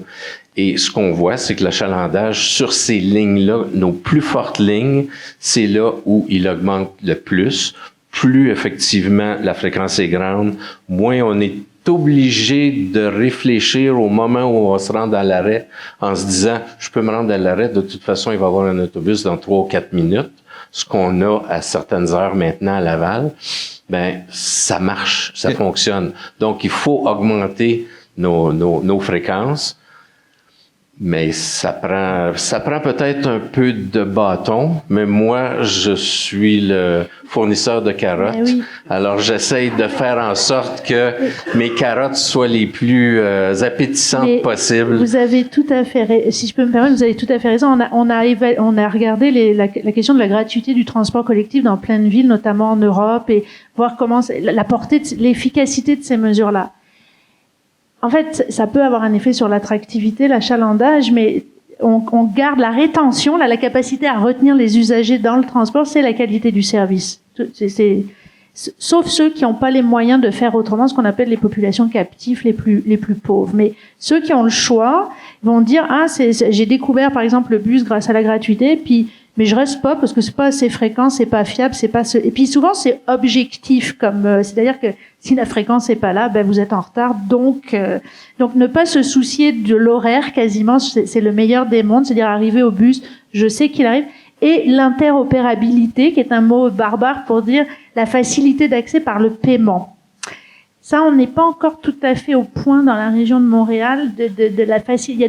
Disons qu'il y a des systèmes plus faciles ailleurs, mais c'est-à-dire de pouvoir enchaîner les déplacements et les modes, d'être intermodal ou multimodal, sans se soucier du support de carte ou de paiement qu'il faut. Donc, ces deux composantes, c'est complètement des carottes. Ça prend un peu d'investissement aussi, mais c'est complètement des carottes très, très, très, très efficaces. C'est encore plus efficace s'il y a quelques bâtons avec, mais on pourrait s'en reparler. Maintenant, c'est plus généralisé, là, mais maintenant, on peut payer avec les cartes de crédit. Mais vous êtes en avance à la Puis les cartes de débit, ça s'en vient aussi. Mais vous avez été en avance sur ça, c'est plus naturel. On n'est pas obligé de comprendre le système Opus, d'aller recharger sa carte. Il y a des titres qui sont pas compatibles. Ça nous prend 2 cartes différentes. On veut simplifier la tarification, mais c'est le rôle de la RTM. C'est un grand défi, c'est pas facile. Ça reste compliqué, malheureusement. RTM, non. Pardon. Si je peux me permettre de rebondir sur les 2 commentaires qui ont été... Sur la question surtout aussi, qu'est-ce qu'on fait à court terme? Vas-y. De là, pourquoi je veux me permettre de rebondir, je pense qu'il y a encore beaucoup de place pour les sociétés de transport de faire de l'innovation. Un exemple en particulier dont j'aimerais parler, un des partenaires de la Société de transport de Laval, EXO, qui dessert les couronnes nord et sud de Montréal, a fait un système durant la pandémie dans les villes de Belleuil et McMasterville qui s'appelle le transport à la demande. Le principe derrière, ils ont décidé de remplacer 8 lignes d'autobus fixes par un système où est-ce que les gens avaient une application mobile sur leur téléphone cellulaire. Ils inscrivaient sur l'application jusqu'à une demi-heure avant le déplacement à quel endroit est-ce qu'ils partaient, à quel endroit est-ce qu'ils voulaient aller. Puis ensuite de ça, le système en arrière s'occupait à tracer une ligne d'autobus que le chauffeur suivait, permettant aux gens de pouvoir se faire embarquer de leur lieu le plus proche de leur domicile et se faire déposer le plus proche de leur destination. Ce que EXO a remarqué de ce test-là, c'est qu'en période de pandémie, ils ont réussi à augmenter l'achalandage dans le secteur de Belleuil-McMasterville parce que les lignes fixes ne permettaient pas de répondre aux besoins, mais le service à la demande, vu que c'est un service dynamique qui change dans le temps, permettait de pouvoir répondre aux besoins de la population. Quand on parle qu'il y a des gens qui terminent à minuit 10 à l'hôpital Cité de la Santé, ça pourrait potentiellement être une solution à envisager d'avoir un transport à la demande, dépendant si ce sont des déplacements qui sont plus locaux ou si c'est des déplacements de plus longue haleine. Il doit sûrement y avoir, par exemple, des gens qui vivent dans l'Ouest, et ils partent de l'hôpital Cité de la Santé, s'ils passent par le parc industriel Centre, il y aurait la possibilité de venir ramasser d'autres clients à cet endroit-là via le système de transport à la demande, qui est tout de même une innovation qui peut être intéressante si elle est implantée et publicisée correctement. L'autre élément aussi, on parle beaucoup de tarification. Notre système de transport collectif, c'est un système à 30% d'utilisateurs payants. C'est-à-dire que quelqu'un qui embarque à bord d'un autobus ou d'un train ou d'un métro va payer 30% de la facture, puis le 70% est assuré par les villes et par le gouvernement du Québec. Mais prenons par exemple les autoroutes. Pendant plusieurs années, ceux qui sont nés avant moi vont sûrement pouvoir en témoigner davantage que moi, mais il y a eu pendant plusieurs années des péages sur les autoroutes pour pouvoir justement assurer l'exploitation, l'entretien de ces infrastructures-là. Parce que entretenir des autoroutes, ça coûte très cher. Mais pourtant, on n'a plus aujourd'hui ce système-là d'utilisateurs payeurs. Les gens utilisent l'autoroute, le coût est indirect dans le sens où est-ce qu'on va le payer au travers de nos taxes, au travers de nos impôts. Mais je veux dire, quelqu'un qui n'utilise pas les autoroutes à tous les jours pour assurer ses déplacements paye pareil. Je veux dire, les utilisateurs d'autoroutes ne payent pas une partie de la facture. Donc, on n'a pas... Il y a le permis de conduire, la plaque et puis la taxe sur l'essence. Il y a le permis de conduire, la plaque, puis... mais c'est... Ça représente combien, ça? Le revenu de ces éléments-là servent à payer davantage les frais administratifs associés à cette gestion-là. Donc, on n'est même pas sur du 2/3 subventionné, on est sur du 80% subventionné, voire 90% avec ce que tu dis. Exact. Puis, puis l'autre chose aussi, c'est qu'au Québec, on subventionne la possession automobile. Actuellement, par exemple, vous achetez un véhicule électrique. Là, vous allez m'aider un peu. Là, vous m'excuserez parce qu'il est très tard, donc on va faire des mathématiques simples. Le gouvernement du Québec, à l'achat d'un véhicule électrique, donne 7 000 $. L'année passée, il y a 32 000 véhicules électriques qui se sont vendus au Québec. Faisons 10 000 $, parce que, bon, vous comprendrez, il est tard ce soir, je ne vais pas multiplier 7 000. J'ai une calculette, si tu veux. Donc, 7 000 fois 30 000, c'est ça? On va être à peu près à 200 millions. Ça. À 200 millions, on vient de régler le déficit de cette année de la Société de transport de Montréal, qui avait un déficit d'environ 75 millions, puis le déficit de EXO qui était évalué à environ 30 millions. Je veux dire, acheter un véhicule électrique, on vient pas déplacer on fait juste déplacer le problème de place. On va encore avoir des problèmes au niveau de l'accès à des places de stationnement. On va encore avoir des problèmes de congestion, des problèmes de bruit. Tout ce qu'on fait, c'est qu'on vient changer l'énergie qui est utilisée pour assurer la motorisation du véhicule. Et donc la solution? La solution derrière ça, on ne devrait pas subventionner l'achat de véhicules électriques parce qu'on ne fait que subventionner l'achat d'automobiles. Ça, c'est concret. Elisabeth, les entreprises, elles font quoi concrètement là? Oui, un bâton, une carotte, on y va? Oui, bâton, carotte, moi, j'abonde dans ce sens-là. Clairement, mais les organisations, déjà, leur rôle va au-delà du travail. Leur carré de sable va beaucoup plus loin. Donc, ils ont quand même une responsabilité d'agir sur la qualité de vie de leurs employés, leur bien-être. Donc, pourquoi pas commencer en favorisant, en encourageant, en sensibilisant les employés à utiliser les modes alternatifs, mais surtout la mobilité active. Hein. On a des enquêtes, les centres de gestion des déplacements là, qui nous prouvent, je le mentionnais tantôt, qu'il y a des impacts positifs sur la productivité, sur la santé, et même les utilisateurs en fait de transport en commun qui sont eux aussi piétons là, pour une certaine proportion de leurs déplacements. Ont même moins d'absentéisme là, au travail. Donc, très positif, gagnant-gagnant. Pour l'organisation, mais aussi pour les travailleurs. Et je m'en voudrais de pas vous parler du plan de gestion des déplacements, qui est un accompagnement que les centres de gestion des déplacements du Québec offrent aux organisations. On n'est pas les seuls, hein. Il y a aussi les firmes de génie là, qui peuvent offrir ça, entre autres. Donc, le plan de gestion des déplacements, c'est vraiment un processus participatif, c'est vraiment une démarche d'amélioration continue. Donc, on commence par un diagnostic où est-ce qu'on essaie vraiment de comprendre toutes les possibilités de déplacement vers et depuis le site à l'étude. Donc, vraiment une photographie de tout le réseau disponible pour se rendre au travail. On prend aussi des données origine-destination pour comprendre mais de où viennent nos employés, puis est-ce qu'il y a vraiment un potentiel de de changement de comportement ou c'est pas du tout faisable parce qu'il n'y a pas de service.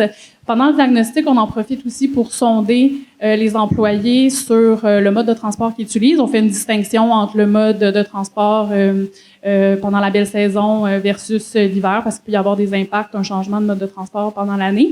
On va les questionner aussi sur leur niveau de satisfaction relativement à leur déplacement. C'est quoi les irritants?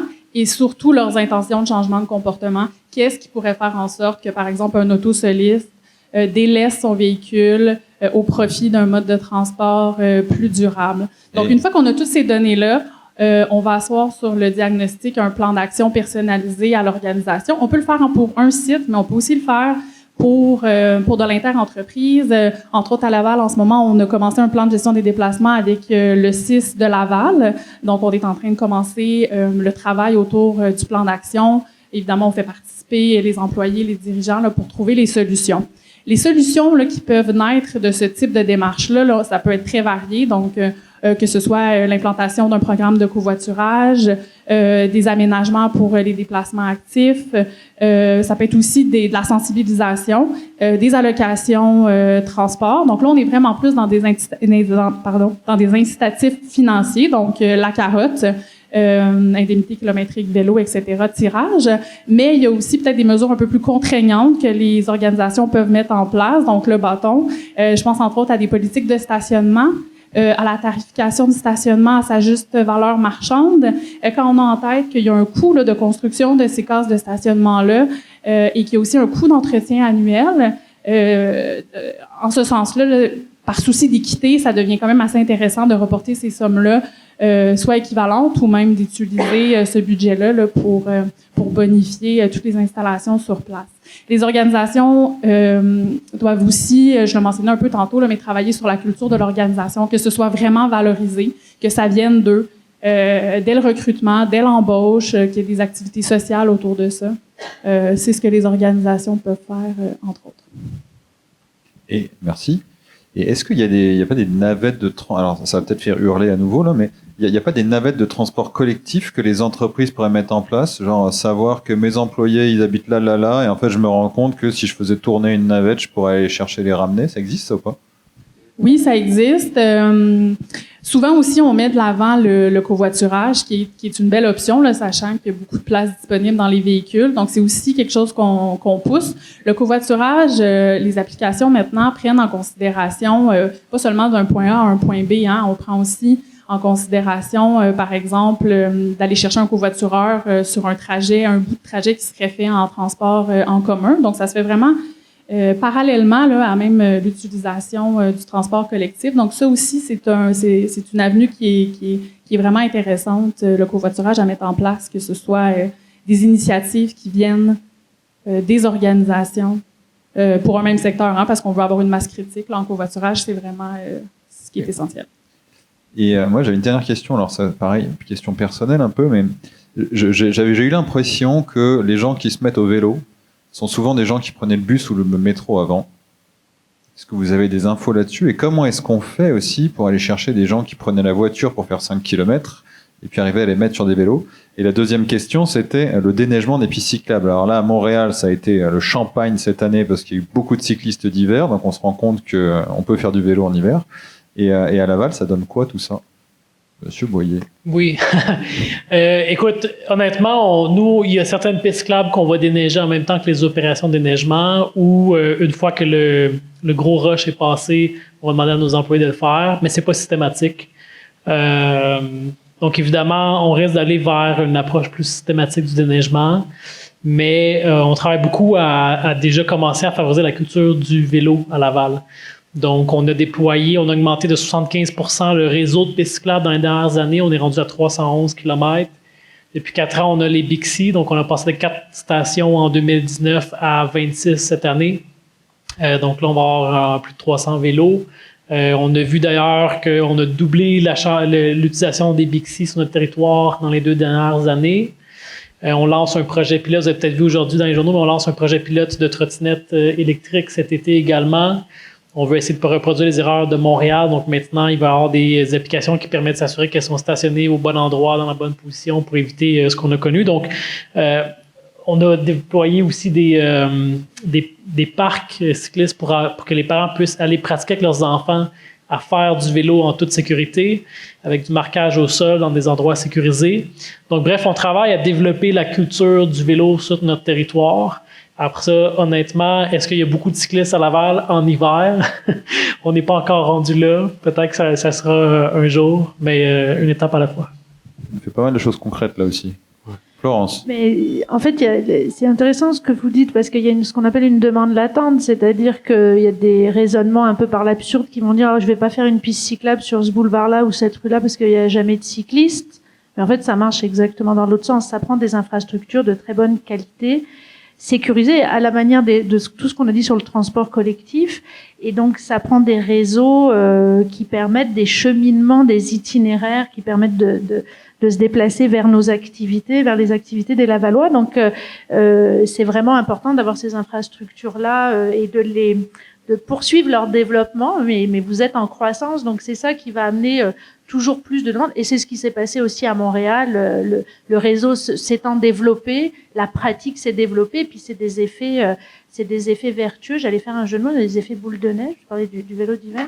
Mais donc ça, c'est vraiment important. Puis on parlait de la subvention à la voiture électrique. On pourrait avoir évidemment des programmes de subvention à l'achat de vélos, à toutes sortes de choses, et puis des ateliers d'apprentissage. Hein, ça c'est vrai. On parle des enfants, mais il y a aussi des communautés qui ont beaucoup plus de mal à se mettre au vélo, et donc des apprentissages au sein de divers publics. Je pense que c'est vraiment important.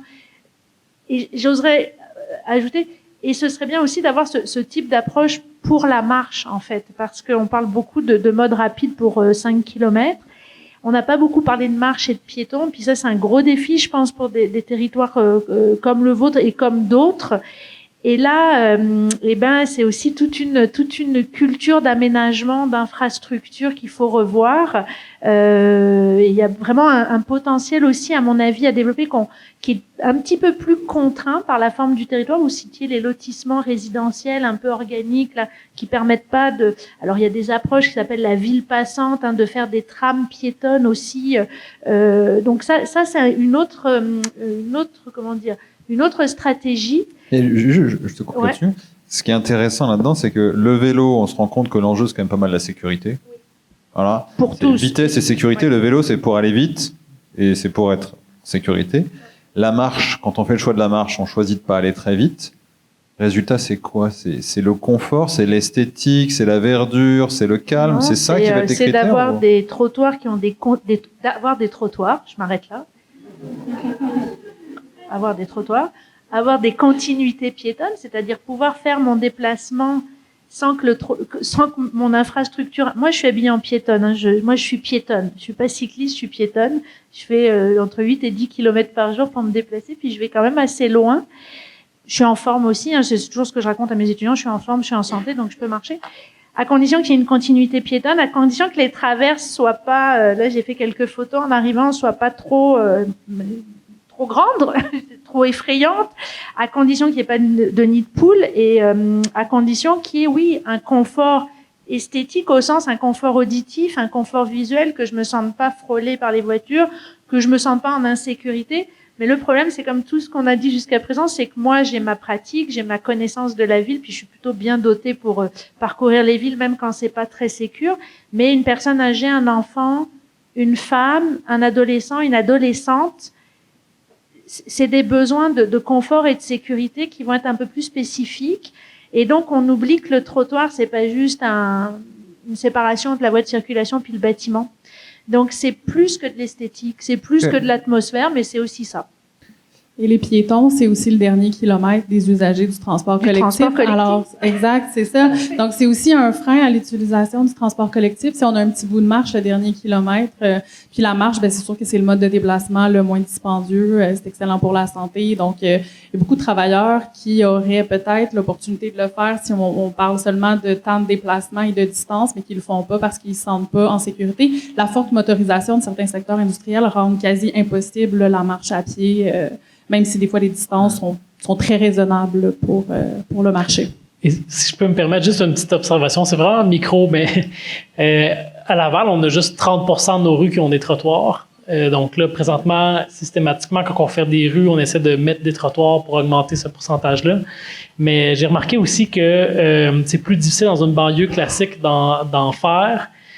À Montréal, souvent, le trottoir, il est beau, il est droit, puis les voitures se stationnent dans la rue.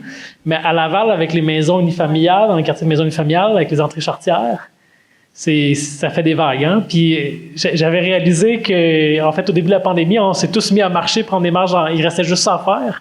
Et j'ai été fasciné, parce que j'ai pris le temps je me suis assis une demi-heure au bout de ma rue, puis j'ai regardé à peu près la moitié des gens marchaient dans la rue, même s'il y avait des trottoirs des deux côtés.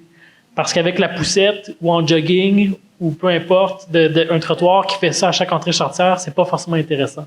Donc, ça soulève une question très micro, mais dans ce contexte urbain-là, est-ce qu'on ne devrait pas faire les trottoirs plus bas ou autrement? Très importante. Le design de l'espace public, c'est la clé du début de la mobilité, même pour aller prendre sa voiture, mais surtout pour aller prendre le transport collectif ou pour continuer. Vous avez tout à fait raison, c'est du micro, mais la mobilité, ça commence dans votre maison quand vous arbitrez et quand vous ouvrez la porte, hein. Donc, et là, je parle même d'accessibilité universelle, très, très important. Alors, je vais mettre les pieds dans le plat et faire l'avocat du diable. Il y a quand même des gens qui, même si tout ce que vous avez dit là, on le met en œuvre demain, même si, objectivement, le choix de la voiture, moi qui prendrais la voiture, ça serait un choix pas forcément malin, il y a quand même des gens qui vont rester attachés à leur voiture. On a parlé de symbolique, etc., de valeurs et tout. J'aimerais bien juste vous entendre là-dessus, sur comment est-ce qu'on va faire aussi pour déconstruire, c'est un gros mot ça, mais pour déconstruire cet attachement à l'automobile.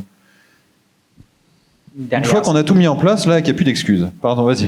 Mais derrière ça, je pense qu'il y a beaucoup de communication à faire, puis beaucoup de marketing aussi. L'industrie automobile a quand même réussi à bien le faire là, au travers des années, à vendre autant de véhicules qu'ils ont réussi à en vendre. Pourquoi est-ce qu'on ne pourrait pas faire la même chose pour le transport collectif et la mobilité durable, de pouvoir rendre ça attrayant et intéressant, tout comme les agences de publicité ont réussi à le faire avec les automobiles? Je pense qu'il y a beaucoup de travail de communication et d'éducation à faire, puis je crois que ça va être ça la clé qui va permettre d'atteindre un certain niveau d'acceptabilité sociale. Est-ce qu'il va y avoir de la résistance? Ben oui, définitivement, on voit de la résistance dans à peu près tout ce qui arrive ou ce qui se fait. Il y a tout le temps une frange de la population qui sera plus ou moins satisfaite. Mais c'est sûr que si on amène des bons arguments, qu'on montre les bons côtés de la chose, tout individu sensé va en voir les bienfaits et sûrement pouvoir adhérer au message par la suite. Alors, ça j'aime ça. Moi, j'ai vraiment bien aimé l'idée des jeunes, là, apprendre à faire du vélo. Mm-hmm. Pierre, vas-y, tu veux compléter? Mais effectivement, je pense que la carotte est importante. Je suis pas certain que la promotion, oui, beaucoup. Démoniser l'auto, je suis pas certain que ça va porter ses fruits, ça va baraquer. Je parlais pas de démoniser l'auto. Je sais que tu disais pas ça. Il a dit démolir, je crois. Non, je pense qu'il faut être à l'écoute des besoins des gens, regarder ce de quoi ils ont besoin, qu'est-ce qu'on a à leur offrir, améliorer ce qu'on a à leur offrir, le bonifier, penser à l'intermodalité de tous nos modes. On a parlé d'interopérabilité, il y a l'intermodalité aussi, là, des déplacements à pied, transport en commun, vélo, transport en commun. On met des supports à vélo sur les autobus pour certains déplacements d'une certaine longueur. Mais moi, j'aime ma voiture, là, j'ai pas envie de m'en passer, là. Comment est-ce qu'on fait pour me changer cette idée, là? Ouais, moi, je vais être assez attrayant pour que ton cerveau t'amène ailleurs et t'amène à reconsidérer ta liaison avec ton auto pour penser à changer ton conjointe pour le transport en commun, pour un autobus. Oui, mais ce qui a été évoqué est très juste. Les techniques de marketing global, là, de publicité, c'est la survalorisation des autres modes. Et ça, on le fait pas tant que ça, hein, la survalorisation de la marge je prends la marge parce que ça, on n'en parle jamais comme image, hein, de marque. Donc, survalorisation, revalorisation des modes. Les cyclistes, on l'a dit hier, on était au Forum interrégional de la mobilité durable à Victoriaville. les cyclistes, c'est un bon lobby, puis c'est un bon, ils ont une culture à eux, puis bon, mais il y a pas ça tant que ça sur le piéton, puis sur l'usager du transport collectif un peu, mais donc il y a un champ à couvrir. Mais ce que tu dis, Miguel, moi je veux pas prendre ma voiture, mais il y a toute l'expérimentation, accompagner les gens de façon alors ça s'appelle le marketing social individuel, là, d'amener les gens à expérimenter le vélo, à amener les gens dans du transport collectif en les accompagnant, en leur faisant découvrir avec des incitatifs. Il y a des gens en Europe qui font du domicile-travail à vélo, qui sont des accompagnateurs pour initier d'autres gens au vélo le matin. Ça existe dans le transport en commun. Donc, l'expérience, te faire découvrir, te faire aimer, parce que c'est de bonne qualité. Enfin, vous voyez, on boucle ça, c'est vraiment important. Puis, il y a autre chose qu'il faut, c'est sûr, qui est plus compliqué à faire, c'est de dissocier dans la tête des gens la possession de l'usage. Notamment de l'automobile. C'est-à-dire, en fait, la possession, quand on en a une, on l'utilise. Si on est à commune auto et qu'on n'a pas de voiture, déjà, on va faire moins de déplacements. Donc, dissocier les possessions des objets de consommation, de mobilité, de l'usage, ça serait évidemment... Alors ça, c'est aussi compliqué, mais c'est un travail à faire en le valorisant, en le faisant découvrir. Puis aussi, l'autre valeur qu'il faudrait ramener, c'est l'expérience... Je reviens à ce que je disais tout à l'heure, l'expérience de mobilité. C'est-à-dire que l'idée de la liberté, du porte-à-porte, de je suis bien dans ma bulle d'auto. Moi, j'étais automobiliste avant. J'ai une voiture, je faisais jusqu'à 30 000 km par an, donc j'ai plus de voiture. Mais donc, on sait ce que c'est. On sait ce que c'est que ce cocon-là, même si on est dans les embouteillages. C'est vraiment difficile de casser ça, à condition de revaloriser l'expérience de mobilité. Le temps de la mobilité, ça devrait être un temps d'expérience assez exceptionnel pour soi, je vais le dire comme ça, c'est-à-dire dans des bus, ou à pied ou en vélo, et de revoir la question du rapport au temps et du rapport à l'expérience. Et ça, on le fait pas non plus en communication tant que ça. On le fait pas non plus tellement dans les discours. On parle toujours d'efficacité. Il faut arriver à l'heure, il faut que ça soit rapide, il faut que je sois pas dans la congestion. Mais perdre un petit peu de temps en transport, mais être dans un transport collectif de qualité, ça peut être une expérience. Et l'expérientiel, la temporalité, c'est quelque chose qu'on exploite très peu, hélas. Là, j'ai vraiment appris des trucs. Là. Effectivement, revalorisation et promotion. Parfait promotion, mais il faut que la qualité soit là. C'est ça. Il faut avoir l'expérience qualité soit bonne. De notre côté, puis de tous les fournisseurs de mobilité durable ou tous ceux qui s'y intéressent, il faut s'assurer que le produit soit de qualité. Nous autres, la ponctualité de nos chauffeurs, là, c'est important. On suit ça là à tous les jours, tous les voyages. Il faut vraiment que les gens sortent. On parle souvent de Net Promoting Score, là, le taux de recommandation. Quelqu'un qui prend le transport en commun et qui va ensuite recommander à d'autres de le prendre, c'est peut-être ça qui va faire réussir à changer ta perception par rapport à ton auto. La suppression de ton stationnement à destination va beaucoup aider. Alors là, on n'est plus dans les mentalités, on est dans le choix objectif. Si je dois tourner 2 heures avant d'arriver, je rentre chez moi pour me regarer, c'est sûr. Mais donc sur ce point-là, j'ai quand même bien aimé. Là, vous m'avez parlé donc il faut que l'expérience soit bonne, donc des alternatives, de la qualité, vive quelque chose. On veut aussi un peu du marketing général qui va survaloriser cette expérience-là. Donc elle est bonne, donc autant la vendre. Et après, il y a aussi le truc individuel là. Donc accompagner, prendre les gens par la main, former les jeunes, etc. quoi.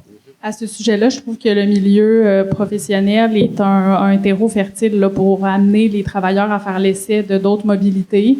Je pense entre autres à des programmes d'essai de transport en commun qui existent là, dans certaines organisations où est-ce que sur 3 mois, on offre des rabais, 100% de remboursement sur la valeur du titre mensuel le premier mois, le deuxième mois 50%. Bref, les employeurs ont un rôle à jouer là-dedans, vraiment de présenter le cocktail transport puis de dire voici les programmes qui s'offrent à vous, pourquoi pas en faire l'essai. Puis si on rajoute à ça la carotte de l'incitatif financier, puis qu'on facilite la vie des travailleurs pour ce changement de transfert modal-là, on a de meilleurs résultats.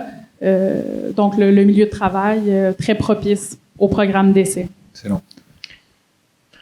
Oui, puis j'aurais envie de dire, je pense qu'il faut rester réaliste aussi. Là, il y aura jamais, on n'abolira jamais l'usage de la voiture entièrement. Je pense qu'on doit surtout convaincre une majorité de personnes d'utiliser des modes qui sont plus intéressants dans une majorité d'occasions ou de moments, de le faire pour l'environnement, de le faire pour sa santé, de le faire pour son portefeuille, de le faire pour plein de raisons, pour le faire pour l'expérience. En effet, moi je me rappelle dans toutes mes études, je pense que j'ai jamais fait de devoir à la maison. Toutes les lectures c'était dans l'autobus, dans le métro, donc il y avait un certain gain en temps aussi. Donc faut le faire pour toutes ces raisons-là. Puis je pense qu'on peut aménager les villes différemment aussi. Je pense que vous avez peut-être entendu parler d'un livre que j'ai écrit, mais moi ça me frappe à quel point qu'on a développé les villes où on se dit que chaque bâtiment doit être relié par une route à chaque autre bâtiment de la ville. Ça serait beaucoup plus simple si on faisait des quartiers denses, compacts, dans lesquels on peut faire beaucoup de nos déplacements à pied, puis de connecter les quartiers entre eux. Plutôt que d'essayer de connecter chacun des bâtiments. Parce que quand on y pense, c'est beaucoup d'espace, c'est beaucoup d'infrastructures, c'est beaucoup d'argent qu'on dépense à essayer de connecter chaque porte à porte par une entrée charretière puis une rue.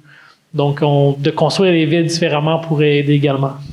Alors, moi, pour conclure, parce que je vois que l'heure a quand même pas mal tourné, j'avais envie, je vais faire mon rabat-joie à nouveau. Je veux qu'on se projette 2030, 2040, 2050, donc parler de vision, ce qui est pas mal dans le bouquin. Néanmoins, je veux qu'on soit réaliste. On va être obligé de réduire les GES, ça, il n'y a pas photo, il va falloir les réduire. Et puis on va aussi être réaliste, je pense qu'on va pas les réduire assez vite. Donc on va avoir des conséquences qui vont être concrètes. On va parler de résilience face au changement climatique. Et j'aimerais bien juste vous entendre, 1 ou 2 minutes chacun ou chacune, comme vous le voulez, mais sur votre vision là d'un Laval ou de la mobilité à Laval dans un contexte réaliste dans 20 ou 30 ans.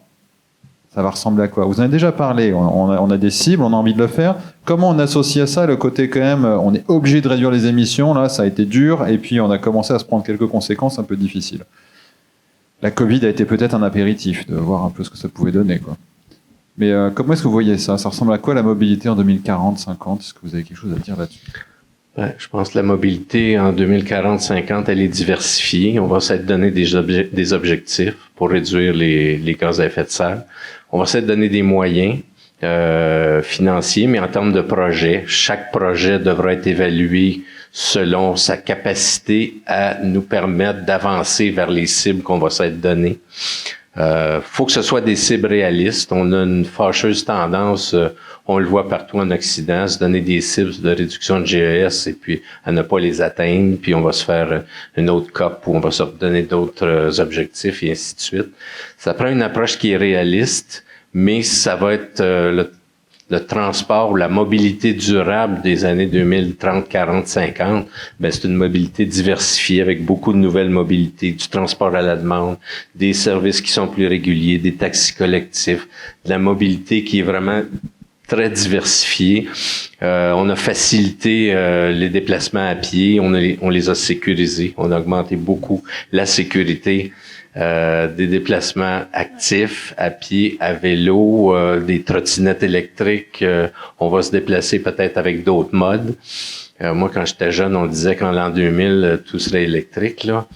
Faut pas rêver, mais il faut se donner des objectifs qui sont réalistes, mais résolument avancés dans cette direction-là. Puis nous aider aussi, aider les municipalités, aider la population.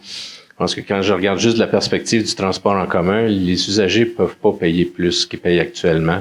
Les municipalités, c'est pas infini leur capacité de financer l'amélioration vers la mobilité durable du transport collectif. On salue, là, il y a une tournée actuellement de la ministre Guilbeault qui prévoit une nouvelle politique de financement à l'automne prochain pour 5 ans.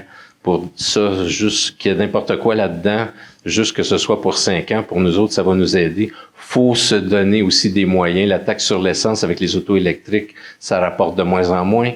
Donc, faut se donner des moyens pérennes qui vont évoluer, qui vont être indexés. Les gens ont acheté des VUS, alors la taxe, elle augmente pour eux, là.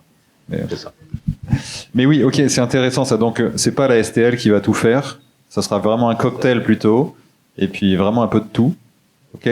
D'autres idées, 2040, 2050, ça ressemble à quoi? Il y a quelques années, je pense aux moyens que ça prend. Vous parlez du financement. Il y a quelques années, je concluais. Moi, je suis politiste. J'ai une formation en sciences politiques, donc je concluais toujours en disant, ça prend du leadership, ça prend une vision, ça prend de la cohérence dans l'action publique, puis ça prend du leadership politique. Puis je veux juste traduire ce que tu dis là ça veut dire que si on se dit qu'on va dans cette direction-là, c'est pas pour changer de direction au bout de 2 ans et 3 ans et puis tourner en rond, quoi. Non, c'est ça. Puis je souris parce que je me tourne vers le maire Boyer parce que je disais ça jusqu'à quelques années en arrière. Puis on est dans une période où il y a une nouvelle génération de maires dont vous faites partie. Puis vous n'êtes pas le seul dans la région. Puis vous n'êtes pas le seul au Québec.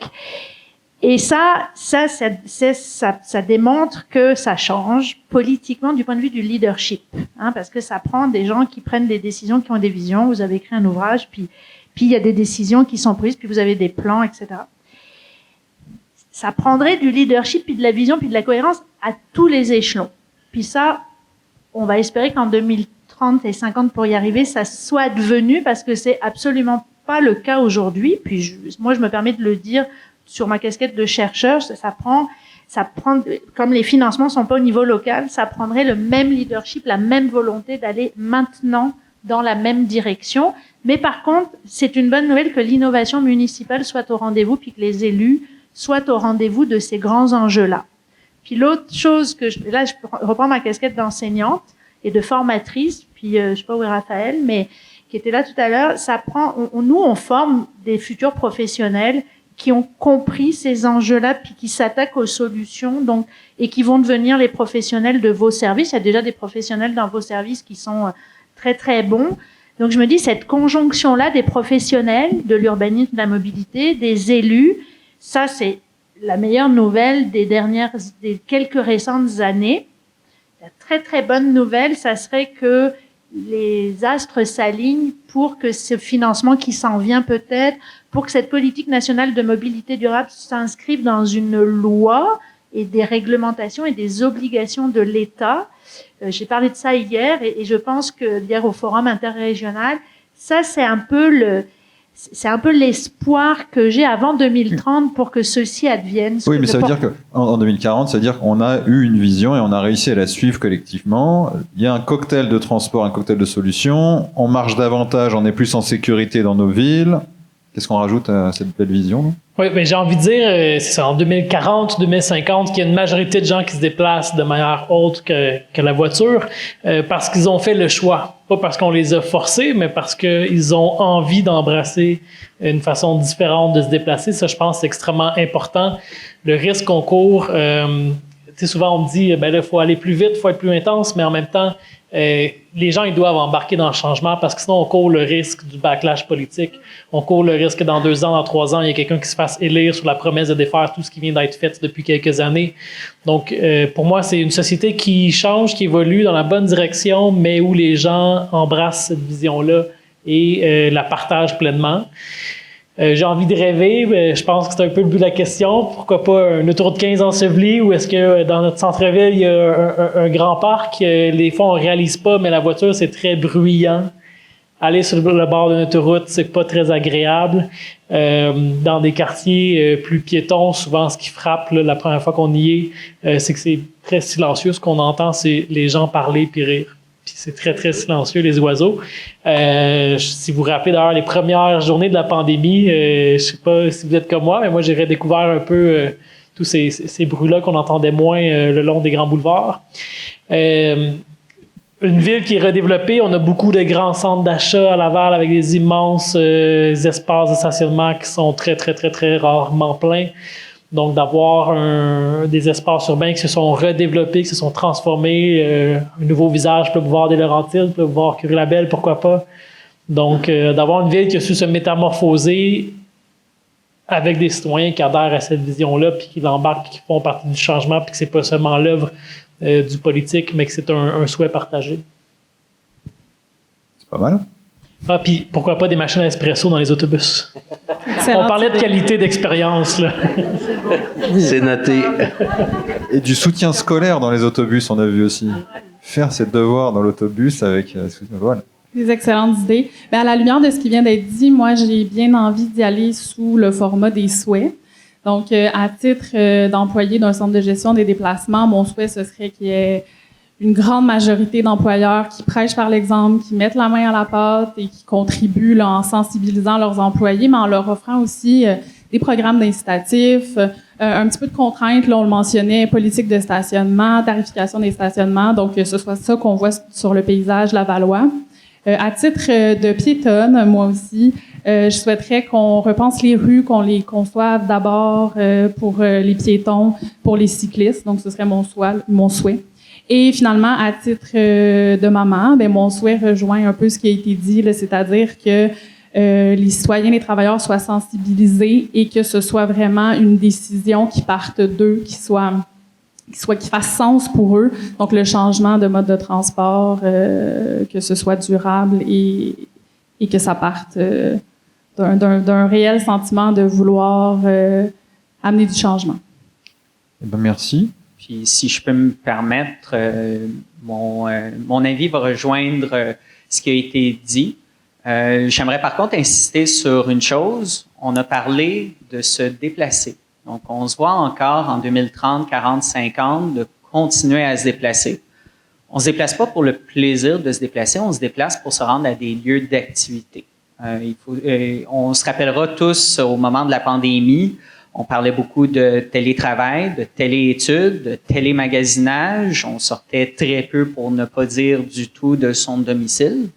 Puis, dès que la vie a repris, peu à peu, les déplacements aussi ont repris. La même chose aussi dans les emplois qui étaient éligibles au travail à distance. Les gens se sont rendus compte qu'il y a plus que juste rester derrière un écran d'ordinateur.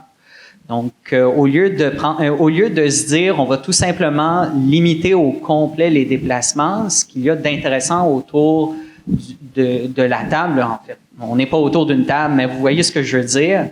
On prône à ce que les gens puissent continuer de se déplacer pour pouvoir se rendre à des lieux d'activité.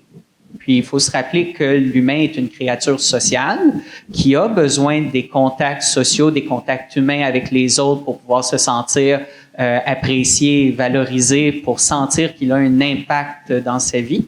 De là, au moins, on s'est pas dit, on va tenter de limiter au maximum les déplacements. Non, on veut encore que les gens puissent continuer de se déplacer différemment, mais qu'on puisse continuer d'avoir des gens se rendre vers les lieux d'activité. Qu'on ait encore de la liberté, quoi. Ça peut être bien. Merci beaucoup. Je m'étais engagé à faire une conclusion. On a déjà débordé, donc je vais la faire hyper courte. Qu'est-ce qu'on a vu ce soir? On a constaté que à Laval, il y a 80% de déplacements en voiture et que c'est pas bien. On a essayé de comprendre pourquoi c'était pas bien. Notamment, on a mis l'accent sur l'espace que ça utilise, que ça occupe, plus le reste. On a vu aussi que tout ça, c'était pas mal un héritage de construction et aussi un héritage un peu culturel. Et après, on a aussi vu, si je dis pas de bêtises, que tout ça, c'est quand même très spécifique et très localisé. Donc, il n'y a pas de solution magique à balancer d'un coup pour tout transformer. Après, on a attaqué les solutions. Et puis, j'ai pris plein de notes. Hein, vous verrez ma feuille, ça ressemble à rien. Mais on a vu qu'il y avait quand même pas mal de solutions aussi diverses et variées. Vous m'avez tout listé, là. Voilà. Des choses très concrètes et très précises souvent. Ce qui a été très intéressant après, c'était aussi sur le changement de la culture et des mentalités. Et puis enfin, vous nous avez fait un joli portrait. Là, ce serait bien que j'arrive à noter tout ça et faire une conclusion avec ça, mais je vais pas y arriver. Mais un beau portrait de Laval en 2040-2050. Donc, merci beaucoup et bravo à vous et merci à vous. Merci.